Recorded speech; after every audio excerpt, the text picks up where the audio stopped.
Bonjour à tous, chers amis. Nous sommes aujourd'hui Yud Aleph Nissan. Yud Aleph Nissan, c'est le jour de la naissance du Rabbi, il y a exactement 119 ans. Et ce jour, c'est un jour propice pour demander des bénédictions, comme j'ai envoyé tout à l'heure par WhatsApp.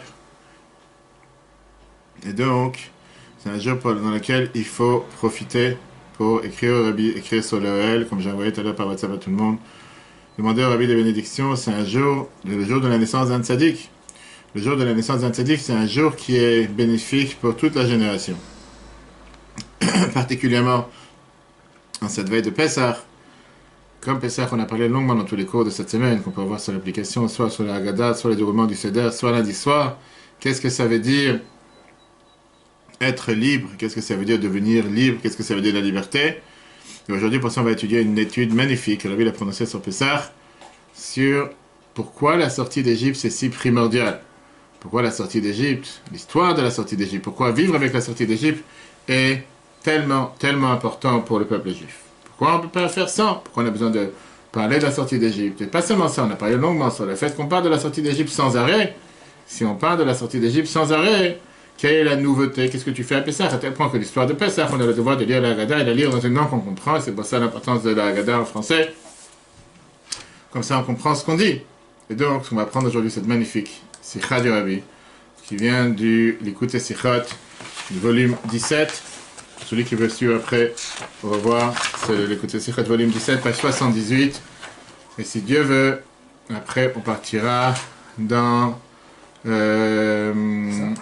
exactement, si Dieu veut, la page 22, Chavbet, tu as ici, et si Dieu veut après, on devra aller distribuer les colis dans les prisons, tout après-midi, les EHPAD, etc. Ok. Chers amis, on a le devoir de dire l'Echaim, comme le Tchad Gabriel qui est ici présent dit l'Echaim, que Dieu vous bénisse, longue vie, bonne santé, beaucoup de bonnes nouvelles, qu'il puisse couper les jouets avant la fête, et surtout qu'on puisse toujours partager que des moments joyeux, se voir avec le Rabbi très prochainement à Yerushalayim, avec la venue du Mashiach, encore avant Pessah. Tous les commentateurs ils ont déjà parlé sur la différence qu'il y a entre la sortie d'Égypte, le devoir de rappeler la sortie d'Égypte le jour de Pessah, et l'obligation qu'il y a toute l'année. Une des différences, c'est que toute l'année, c'est écrit mitzvah lehaskir yetziat Mitzrayim, mitzvah de se souvenir la sortie d'Égypte, comme c'est écrit dans Rambam, alors que la nuit de Pessah, la mitzvah, elle est sipur yetziat Mitzrayim, raconter l'histoire de la sortie d'Égypte. Rambam te dit, dans les lois de Chametz et Matzah, mitzvah taseh shel Torah, ça fait partie des commandements de la Torah, c'est un des 7 commandements de l'histoire de Pessah.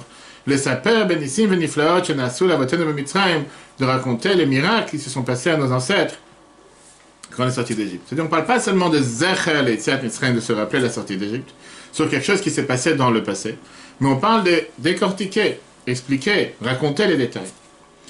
Le Rav te dit que le Rambam, pardon, il vient te dire que c'est Yesod Gadol ve'amud Chazak beTorateinu be'emunatenu. C'est une des bases fondamentales, un pilier solide dans notre Torah, dans notre croyance.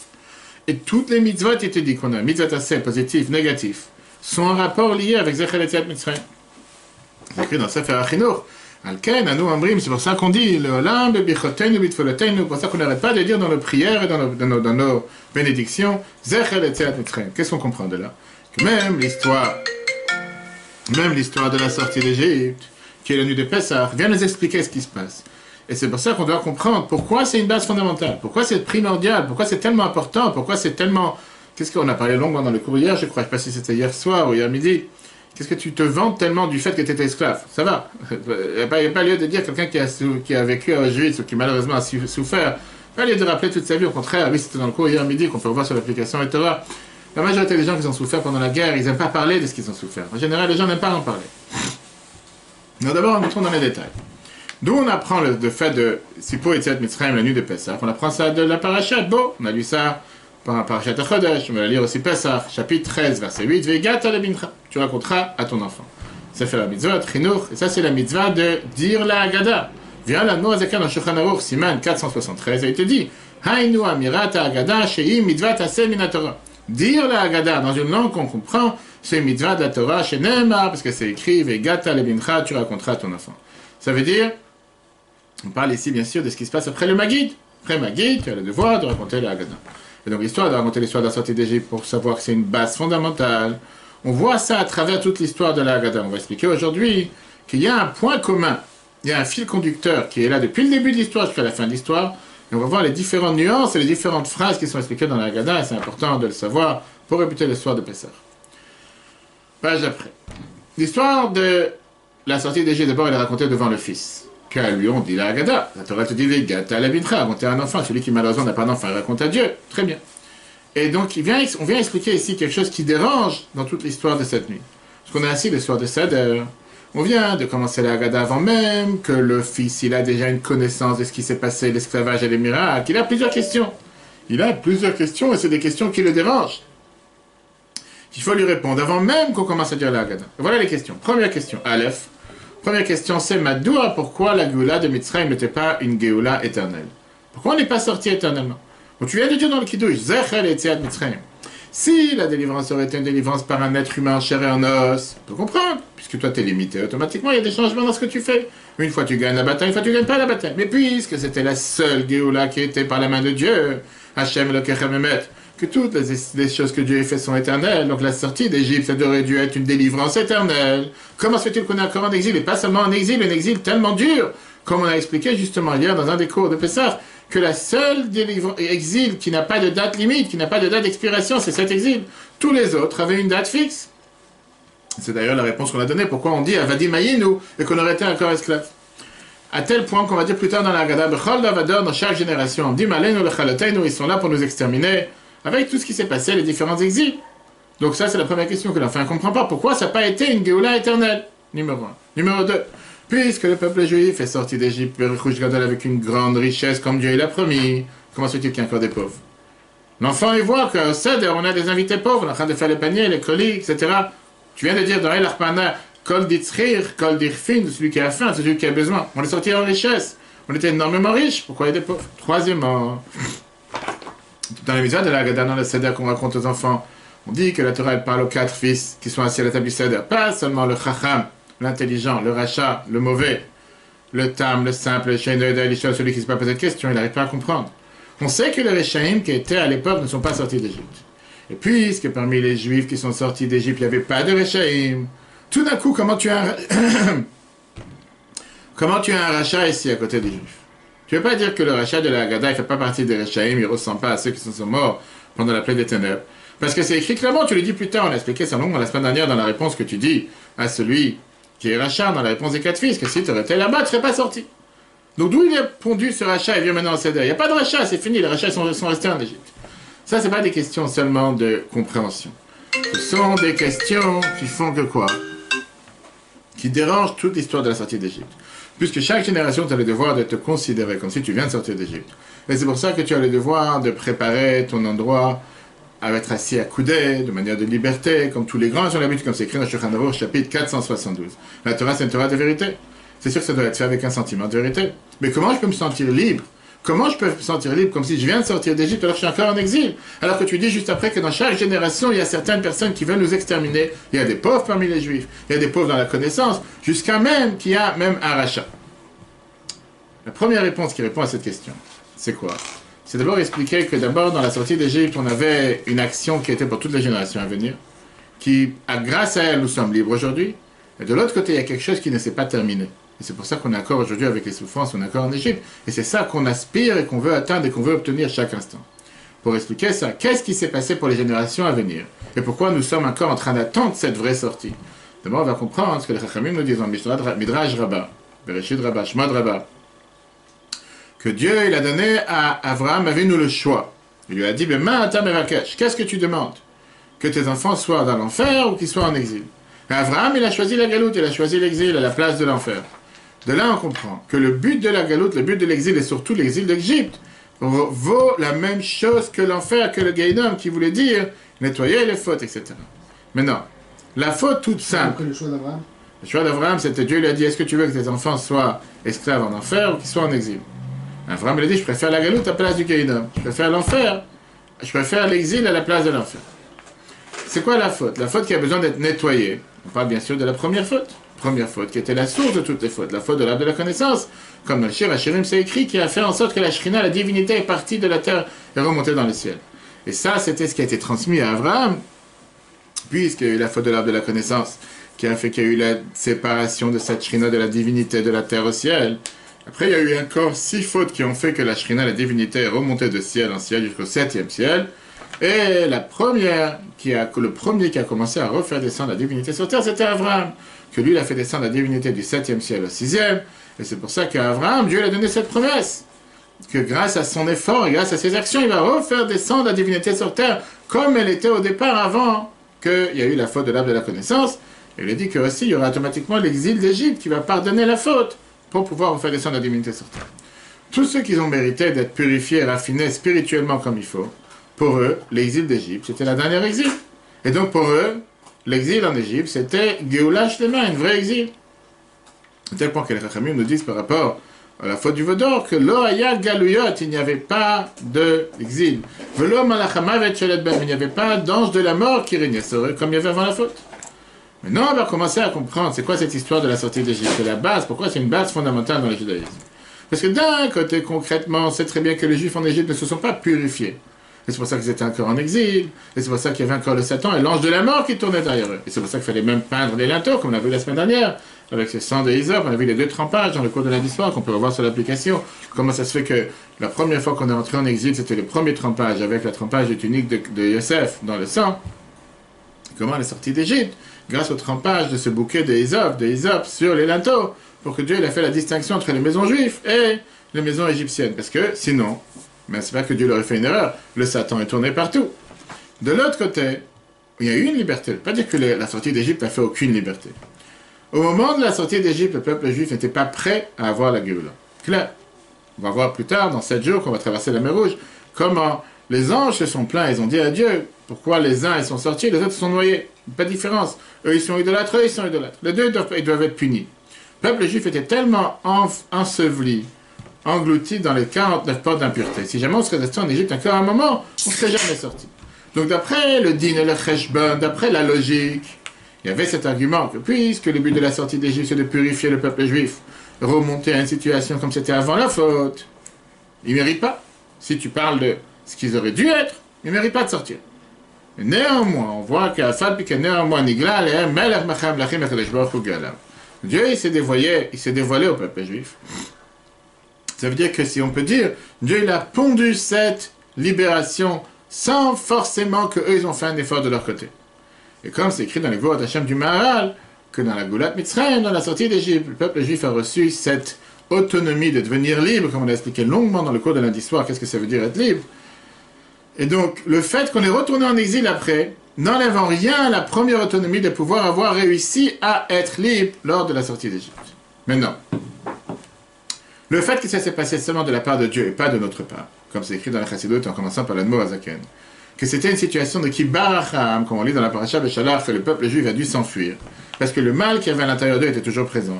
La Géoula, elle est venue comment? Parce que Nigla Alem, Melach Macham Lachim Akadosh Baruch Hu, Dieu il s'est dévoilé au peuple juif. Ça a réveillé leur point J, leur point juif, mais d'un côté, ils ne pouvaient plus être partie de l'Égypte, plus faire partie de cette idolâtrie. Ils devaient s'enfuir, mais cette élévation qu'ils ont eue, c'est une élévation qui est pondue du haut. Ça n'a pas demandé un effort de leur part. Puisqu'eux ne se sont pas fatigués, ça n'a pas duré. Et la preuve, on va voir plus tard, qu'est-ce qui s'est passé lors du Mont Sinaï. Dieu il est venu, il a donné à la Mont Sinaï tout ce que tu veux. La seconde d'après, la montagne n'avait plus aucune sainteté, plus aucune valeur, parce qu'il n'y avait aucun effort qui est venu de leur part. C'était quelque chose qui leur a été donné totalement de manière gratuite, de manière sans effort. Alors bien sûr que Dieu les a sauvés, ils ont dû s'enfuir.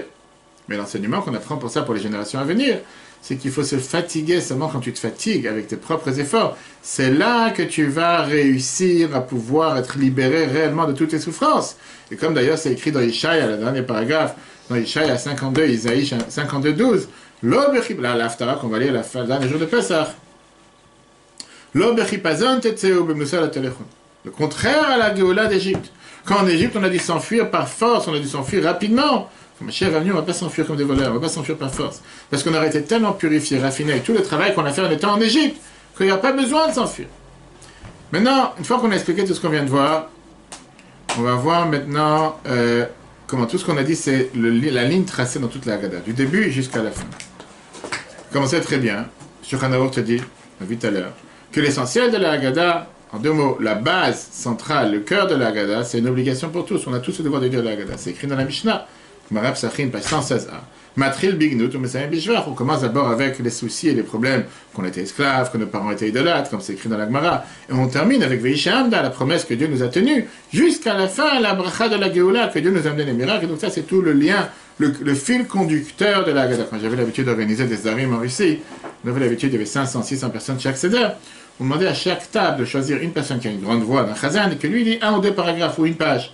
Et comme ça, sur la soirée, tout le monde avait entendu toute la Haggadah. Il n'y a pas demandé à tout le monde de lire chaque paragraphe. Et comme ça, tout le monde entend.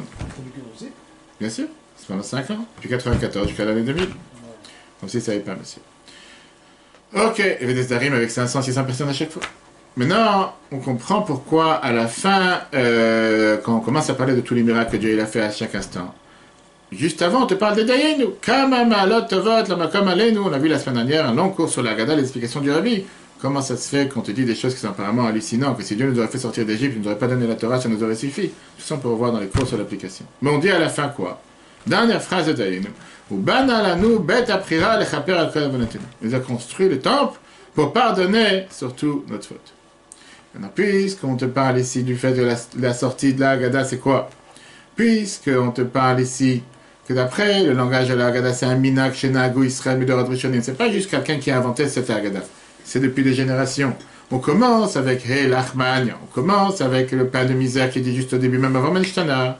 On voit que du début à la fin, il y a ici un fil conducteur. Voilà les 5 endroits de la Haggadah où il y a ces fils conducteurs qui rejoignent tout ce qu'on vient d'expliquer, le fait qu'il faut se fatiguer. La différence avec ce qui s'est passé en Égypte, il n'y avait aucun effort de leur part, alors qu'on a le devoir de faire un effort, etc. Dans la page 26, oui. Aleph, numéro 1.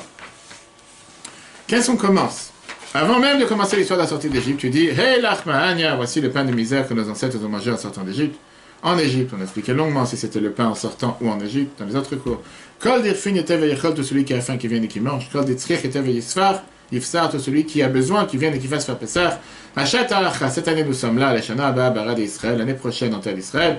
Achat Avdin, cette année nous sommes en terre d'Égypte, nous sommes esclaves, l'année prochaine nous serons libres. Ça, c'est bien après Maggid. Pourquoi on dit ça au début du Seder? C'est pas seulement pour inviter celui qui n'est pas là, qui n'est pas à la table du Seder, parce que si c'est vraiment ça, tu as déjà bu un verre, tu as déjà fait Kiddush, tu vas chercher à inviter quelqu'un, tu n'avais pas au milieu, tu devais l'inviter avant. Mais c'est parce que là, on te dit ici, l'essentiel, c'est le début de l'histoire de la sortie d'Égypte. Et c'est pour ça que ça vient juste après le siman de Maggid. Maintenant, on rentre dans Maggid, tu commences à l'Armania. Parce qu'avec ça, tu réponds à la question générale de l'enfant. Tu vois qu'on est encore en exil. Et néanmoins, on se comporte de manière libre. La preuve, c'est qu'on est accoudé, etc. Donc on lui explique. La matzah qu'on mange, que nos ancêtres ont mangé après sortir d'Égypte, elle est appelée cette matzah que nos ancêtres ont mangé en terre d'Égypte. Pourquoi? Parce que la sortie d'Égypte n'était pas parfaite. Les peuples juifs, même s'ils sont sortis géographiquement, localement d'Égypte, dans leur tête, ils sont toujours restés en Égypte. Et c'est la suite pourquoi on continue en disant Kol dirfin et Kol ditrir. Parce qu'a priori, quel rapport avec ce qu'on vient de dire? On était en Égypte, quel rapport avec tout celui qui a faim? C'est deux choses qui n'ont rien à voir. Et pareil, que maintenant on est ici, maintenant on est esclave. A priori, tu es en train de mentionner le fait qu'on n'est pas libre. Parce qu'on veut expliquer le fait qu'il y a des pauvres parmi nous, des nécessiteux. Et ça qu'on est encore en exil, c'est une conséquence du fait que nos ancêtres, ils sont toujours Behara de Mitzrayim. Ils sont toujours en Égypte. En deux mots, que le peuple juif n'est pas vraiment sorti d'Égypte. Et c'est pour ça qu'on ne dit pas que ça, c'était le pain qu'ils ont mangé en sortant d'Égypte. On dit que c'est le pain qu'ils ont mangé en étant en Égypte. C'est pas vrai. On dit une des raisons pourquoi on mange en matzah, parce que le pain n'a pas pu gonfler. Parce qu'on t'explique qu'ils sont sortis sans réellement être sortis. Ils sont peut-être sortis matériellement, mais ils ne sont pas sortis dans leur tête. Dans leur tête, c'était en Égypte. Là vient la question. Si c'est comme ça, tu as me dire que la sortie d'Égypte, ça ne servait à rien. Alors, quoi ça servait de dire qu'on est sorti d'Égypte, que pour ça, aujourd'hui, on fait le Seder, derrière Hérout, on doit être libre. On continue dans la Lachmania. Achata'acha. Cette année, c'est vrai qu'on est là. L'année prochaine, en Israël. Cette année, on est en esclave. L'année prochaine, on sera libre. La Géoula de Mitzrayim a ouvert le tuyau, le canot pour la Géoula de la délivrance. Et ça nous fait amener à l'Eshana, Abba, Barad, Israël, Bnei Chorim. Qu'on soit totalement libre l'année prochaine, qu'on soit totalement libre. Qu'est-ce que ça veut dire? C'est la conséquence qu'on soit sorti trop tôt? Non, c'est la conséquence qu'on est déjà sorti. Ça veut dire que c'était le point 1. Déjà, on a pris la route. Maintenant, continuons à sortir. C'est pour ça qu'aujourd'hui, on peut faire cette histoire de la sortie d'Égypte ce soir, avec se faire montrer, s'imaginer comme si maintenant on sort d'Égypte. Au contraire, par ça qu'on pratique l'histoire du Seder. Le rituel, la Haggadah, on sort maintenant de cet esclavage, on doit sortir de ces barrières jusqu'à ce qu'on devienne libre. Pas dans un an. Maintenant, on devient libre et l'année prochaine, on sera automatiquement libre, comme c'est expliqué dans les livres de Chassidut. En 1948, la vie précédente disait que tout le temps, depuis la sortie d'Égypte jusqu'à la délivrance, c'est une continuité jusqu'à la sortie d'Égypte. C'est très bien, c'est la raison pour laquelle la Torah te dit qui met cette rame et comme les jours avec lesquels on est sorti d'Égypte, alors qu'on sait très bien que c'est pas vrai, on n'est pas sorti d'Égypte avec des jours, on est sorti en un seul jour, en un moment. Pourquoi qui met cette rame? La Torah te dit parce que chaque jour on sort d'Égypte à nouveau. Ok. Point numéro 1. Point numéro 2. On a dit que Matril Bignut. On commence déjà avec d'abord la honte, on commence à te raconter qu'on était esclaves, qu'on était idolâtres, etc. Avadim Aïnou le Paro Mitzrayim, on a dit que nos ancêtres, nous étions des esclaves à Pharaon en Égypte. Dieu nous a fait sortir, s'il ne nous aurait pas fait sortir, nos parents, nous, nos enfants, nos petits-enfants n'auraient été encore esclaves à Pharaon en Égypte. Puisque concrètement, cette sortie d'Égypte, n'était pas un nettoyage total, un nettoyage à sec. Pour ça qu'on a eu besoin que Vayotzi Aïnou Hashem Yad Chazaka, parce que la situation spirituelle des Juifs ne méritait pas de sortir. Maintenant, on comprend pourquoi on te dit que c'était une sortie que Dieu nous a fait sortir, que Dieu nous a élevés. Dieu, il a dévoilé notre point juif. Mais c'est pour ça qu'on dit que si Dieu ne nous aurait pas fait sortir, si c'est pas Dieu qui serait venu nous faire sortir, l'exil, il aurait continué jusqu'à maintenant. Pas qu'on aurait été en Égypte matériellement, géographiquement. On aurait été encore dans notre tête et dans notre cœur, encore en Égypte, on était encore enfermés. D'après ça, on comprend pourquoi on peut avoir un rachat aujourd'hui. Pourquoi on peut avoir un rachat malgré la sortie d'Égypte? Parce que tout le temps qu'on n'est pas totalement sorti, tout le temps que le peuple juif entier n'a pas été purifié, le peuple juif n'est pas encore sorti d'Égypte réellement, il peut toujours avoir un rachat. Seulement quand on sort d'Égypte, il n'y a pas de rachat. Tu vois, aujourd'hui, il y a des gens qui t'appellent avec des demandes de matzot sans arrêt, etc. Troisième point, d'après la deuxième avis, que Matril Bignout, ça c'est où commence l'histoire de commencer à raconter les souffrances qu'on a eues, commence l'histoire de la sortie d'Égypte, en te disant que nos ancêtres étaient idolâtres, et maintenant, Dieu nous a rapprochés à son service. Qu'est-ce que ça veut dire maintenant, Dieu nous a rapprochés à son service? Ça veut dire quoi? Depuis 3000 ans, on est des idolâtres. C'est soit tu t'es réveillé, tu es devenu juif. On parle de quoi? Keravano Amakom Lavodata. On parle de les générations depuis Abraham jusqu'à maintenant. Lui, c'était le premier qui a découvert le monothéisme. Et néanmoins, on ne dit pas Ve'achar Kavano Amakom. On ne dit pas et après Dieu nous a rapprochés. On dit maintenant. A priori, c'est pas un langage de parler. Comment tu dis maintenant? Même si tu veux dire que maintenant, c'est pas maintenant qu'on est dans la Haggadah, on parle de la sortie d'Égypte. Ça a commencé depuis longtemps, depuis Abraham, depuis avant la sortie d'Égypte. Qu'est-ce que ça veut dire maintenant? Viens la Haggadah et te dit que puisque l'histoire de la Haggadah, c'est quoi? Puisque l'histoire de la Haggadah, la sortie d'Égypte, c'est Bénissim, Béniflat, le miracle que Dieu nous a fait, et que tout ça, c'était depuis le départ, qu'au départ, nos ancêtres étaient Avodazara, étaient ceux qui étaient des idolâtres. Donc ça, tout ça, ça n'a rien à voir avec la sortie d'Égypte. Et puisqu'on doit commencer avec le début de l'histoire, pour se rappeler d'où on vient, on doit continuer en disant que Dieu nous a rapprochés jusqu'au moment où il nous a fait sortir d'Égypte. Et donc, a priori, tu n'as pas besoin de dire maintenant Dieu nous a rapprochés, parce que ça, si tu veux, c'est une introduction à l'histoire de la sortie d'Égypte. Ça n'a rien à faire ici. Mais d'après ce qu'on a expliqué, tout est clair.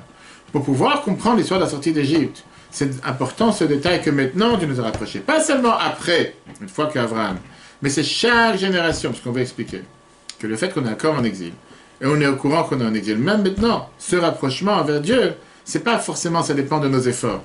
Ça dépend surtout du fait que Dieu décide de nous donner toute sa bonté avec toute sa lumière, toute sa divinité, et qui fait que nous raffine et nous purifie chaque instant, même si matériellement parlant on ne le mérite pas. C'est pour ça qu'on dit que maintenant Dieu nous rapproche. Parce que bien sûr, si ça aurait été de nos efforts depuis longtemps, on aurait déjà été libérés. La preuve est qu'on est encore en exil, si on est encore en exil, parce que c'est maintenant que Dieu nous rapproche encore une fois. Quatrième point. Dans la page 28, à la fin de l'histoire de la sortie d'Égypte, on te dit Ve'ishamda. C'est quoi Ve'ishamda la Vateinu Velano? Dieu nous a rapprochés à tel point qu'on te dit que si il n'y aurait pas eu, pardon, Ve'ishamda la promesse que Dieu nous a maintenue. Que pas seulement, il n'y a pas eu un seul qui a voulu nous détruire, nous exterminer, mais dans chaque génération, on dit Malenu lechalotenu, tu as ceux qui veulent nous exterminer. Et Dieu nous sauve. On va prendre vite fait les 4 points. Le premier point, c'est. Premier point, on a dit, encore une fois, c'était l'Achmania. On a expliqué quel rapport, pourquoi on dit que c'est la matzah que nos ancêtres ils ont mangé en terre d'Égypte, alors que c'était en sortant d'Égypte. En expliquant qu'on a expliqué qu'en vérité, on n'est pas réellement sorti. On est sorti matériellement, mais pas spirituellement. On a dit c'est la raison pour laquelle c'est considéré qu'on s'y en est encore en Égypte. Très bien. Le deuxième point, on a dit Matril Bignout. Pourquoi on commence avec cette histoire qui vient d'après le premier avis dans la Gemara, qu'on était esclave, que si Dieu ne nous aurait pas fait sortir, on aurait été toujours esclave. Ça, c'est Avadim Aïnou. Puisque l'exil n'était pas puisque la sortie d'Égypte, ça n'a pas fait un lavage total, un nettoyage assez pour tous les peuples juifs, automatiquement on n'était pas apte à sortir. C'est seulement Dieu qui a tout fait pour nous sortir, mais nous ne méritait pas. Et c'est pour ça qu'on dit que si Dieu ne nous aurait pas fait sortir, on aurait été encore empêtrés dans cette Égypte, spirituellement. Et c'est la raison, là on comprend pourquoi on peut avoir encore un rachat qui est présent parmi nous. Troisième point qu'on a dit. D'après le deuxième avis de l'Agmara, on parle l'histoire de Avodah Zarah, qu'on était idolâtre, apparemment quel rapport avec ici. Mais encore une fois, pour se rappeler que le fait qu'aujourd'hui, Arshav, Kervan, comme l'Avodato, Dieu nous a rapprochés aujourd'hui. On dit, qu'est-ce que veut dire Dieu nous a rapprochés aujourd'hui? Depuis Abraham, on est sorti. Depuis avant, on a découvert Dieu. C'est pas aujourd'hui. Je te réponds encore une fois. Rappelle-toi d'où tu viens, parce qu'encore une fois, s'il n'y aurait pas eu cette lumière que Dieu est venu te donner depuis le départ, tu n'aurais jamais eu la possibilité de sortir. Et pas seulement tu n'aurais pas eu la possibilité de sortir, dans ta tête, tu aurais été encore idolâtre. Arrive au quatrième point. Comme on a dit que la promesse, de cette promesse que Dieu a donnée à nos ancêtres et à nous, que pas un seul a voulu nous détruire, dans un mot, il y a toujours eu des générations de gens qui ont voulu nous détruire, et que Dieu est là pour nous protéger. Là, on ne parle pas seulement d'histoire de la sortie d'Égypte. Là, on te dit que dans chaque génération, il y a des gens qui veulent nous détruire. A priori, qu'est-ce que ça va faire ici ce soir? Quel rapport avec l'histoire de la sortie d'Égypte? Parce qu'on veut expliquer justement cette continuité de sortie d'Égypte pour les générations à venir. D'un côté, le fait même qu'il peut y avoir dans chaque génération effectivement des réchaim, des mauvaises personnes qui veulent exterminer les peuples juifs, que Dieu nous en préserve. Pourquoi? Parce qu'il n'y a pas encore eu le but en soi de la sortie d'Égypte, ne s'est pas encore accompli. Le peuple juif n'est pas encore totalement raffiné, purifié. Et donc, d'après ce qu'on appelle Midat Adin, d'après la tribu de jugement, il y a encore une place pour certains qui veulent nous exterminer, comme c'est écrit dans les Shalot dans les autres endroits. Mais néanmoins, on termine avec le point positif, que Dieu ne leur laisse pas agir. Au contraire, avec Kadosh Baruch Hu, Matzilenu Miyadam, Dieu, il nous sauve de leurs mains. Et enfin, on termine avec le dernier point qu'on a dit dans Dayenu, où Banal, Anu, et Bet Aprira, Dieu nous a construit le temple pour nous pardonner sur nos fautes. Quel rapport avec, on a dit dans Dayenu, on commence avec Kama Ma'alot Tovot Lamakom Aleinu, tous les bonheurs que Dieu nous a fait. Quel est le bonheur de que Dieu a construit le temple? Quel rapport? Qu'est-ce qu'on est en train de revoir maintenant en revue l'histoire du peuple juif? Tu vas parler de la sortie d'Égypte, quel rapport maintenant avec la construction du temple? Le but de la sortie d'Égypte, c'était pour recevoir la Torah sur le mont Sinaï, c'est pas pour recevoir le temple. Un autre point. Dans les 14 premiers d'Ayenu, il n'y a pas de raison de cause à effet. S'il ne nous aurait pas fait sortir d'Égypte, on a vu la semaine dernière, si on n'aurait pas marché dans la terre sec. C'est pas écrit pourquoi. Arrive le dernier. Banal Anu et Bet Aprira, il nous a construit le temple. Le Chaper Akavonatenu. Quel rapport? Dis-moi alors la raison de chacun d'autre. Pourquoi il nous a fait passer par la terre sec, pourquoi il nous a donné les Shabbats, pourquoi il nous a fait sortir d'Égypte. Dans tous les autres, tu n'expliques pas rien pourquoi. Tu arrives ici, construire le temple, pour pardonner notre faute. Si tu cherches à donner une explication à quelque chose, donne une explication pour tout. Donne pas une explication juste pour ça. De l'autre côté, c'est pas écrit la simple raison pourquoi Dieu a construit le temple. Depuis quand tu as entendu parler dans la Torah que la construction du temple était pour pardonner nos fautes? Dans le Chumash, Trouma, la paracha Trouma, on a vu il y a quelques semaines, chapitre 25, verset 8, tu me feras un temple pour résider parmi vous. Le but du temple, c'est pour la divinité qui descend sur terre. Pas les chaper al-kol avonatenu. Le chaper al-kol avonatenu nous pardonner sur toutes nos fautes. Ça, c'est bien pour tout le reste, toutes les mitzvot. A priori, ça n'a rien à voir avec le temple. Troisième question sur ce même point. Depuis quand tu appelles le temple Bet Aprira? Oui, c'est vrai que Rambam, dans Maïmonide, dans tout celui qui apprend Rambam 3 chapitres par jour, il sait que les lois du temple, c'est appelé Ilchot Bet Aprira. Mais en général, le temple, il est appelé comment? Bet Hamikdash. Quand tout d'un coup, tu cherches un nom bizarre, que pas forcément tous les gens qui sont assis à la table du Seder connaissent, tu appelles le temple. Au Banal Anu et Bet Aprira, Dieu nous a construit le temple. Les Chaper al-kol avonatenu pour pardonner sur tous nos fautes. Quel rapport? Là, vient le Rabbi t'explique comme ça. Avec ça, celui qui a écrit la Haggadah, il veut t'expliquer que l'histoire de l'exil en Égypte, quelle était la grande influence, quel était le grand avantage, qu'est-ce qui s'est passé avec la sortie d'Égypte, et surtout, le devoir de raconter l'histoire de la sortie d'Égypte. Même si on vient d'expliquer longuement que ça n'a pas fait le travail final, et la preuve c'est qu'on est encore en exil, la preuve c'est qu'on est encore en rachat, la preuve c'est qu'on a encore des nécessités, la preuve c'est qu'on a encore des gens qui ne connaissent pas. Donc ça n'a pas fait le travail final et c'est pour ça qu'on est encore en exil. Ça vient encore une fois démontrer l'amour particulier et profond que Dieu a avec le peuple juif. Qu'est-ce que ça veut dire prira? On dit qu'on a tous la prira, on a tous le libre arbitre. Qu'est-ce que ça veut dire choisir quand tu dis je choisis? Que Dieu a Dieu nous a choisis parmi toutes les nations. Tous les matins on dit, on va dire dans la prière, avant le schéma, Dieu nous a choisis parmi tous les peuples. C'est pas qu'on avait quelque chose de spirituel, quelque chose de spécial, quelque chose de méritant pour ça qu'il nous a choisis. Parce que comme on dit, si tu choisis pour une cause extérieure qui t'oblige à choisir, ça s'appelle pas un choix, ça s'appelle un devoir. Là, il est noir, l'autre il est blanc, ça choisit le noir et pas le blanc. Pas parce que tu choisis, il n'y a pas quelque chose de particulier, d'accord? Seulement, on te dit qu'est-ce que veut dire Dieu nous a choisis. Dieu il a décidé de te choisir. Et c'est encore énormément profond qui veut dire, ça ne dépendait pas de ce que tu faisais, ni ce que tu étais, ni spirituellement. tu pouvais être noir comme blanc, tu pouvais être obscur comme lumière, tu pouvais être le frère de Esav. Il n'y a pas de différence. C'est Dieu qui a décidé de vouloir choisir le peuple juif, comme le verset était dit. Et donc, dans ce cas-là, puisque Dieu a décidé de nous choisir, et ça se dévoile malgré que Yaakov est le frère d'Esav, malgré que les deux sont exactement les mêmes. Dieu, il te dit, va, ouais, Yaakov et Esav, c'est l'éthique. J'aime Yaakov et j'aime pas Esav. Comme ça, Dieu l'a décidé. Ça s'est dévoilé quand? Ça s'est dévoilé alors avec l'exil en Égypte et avec la sortie d'Égypte. Superficiellement parlant, qu'est-ce qui se passait comme ça s'est dévoilé dans le monde? Le moment où il y a eu la sortie d'Égypte avec une main forte. On l'a dit tout à l'heure que si jamais il n'y aurait pas eu ce dévoilement, il n'y aurait pas eu cette sortie, si les peuples juifs seraient restés en Égypte encore un instant, n'auraient jamais été libérés.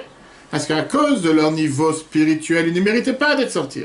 Ah, Esav le Yaakov, le frère de Esav, c'est Yaakov. Comme la Zohar nous dit, eux, ils sont idolâtres et ils sont idolâtres. C'est écrit sur le Midrash Rabbah.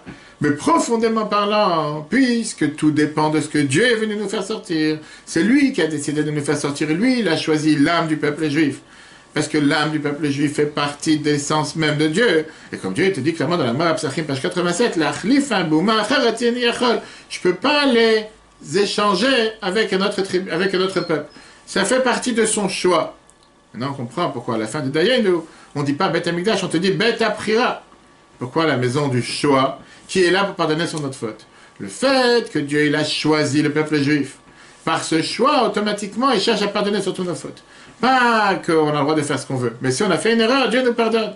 Automatiquement, il y a ce qu'on appelle cette capara, ce pardon, il y a le nettoyage de la faute.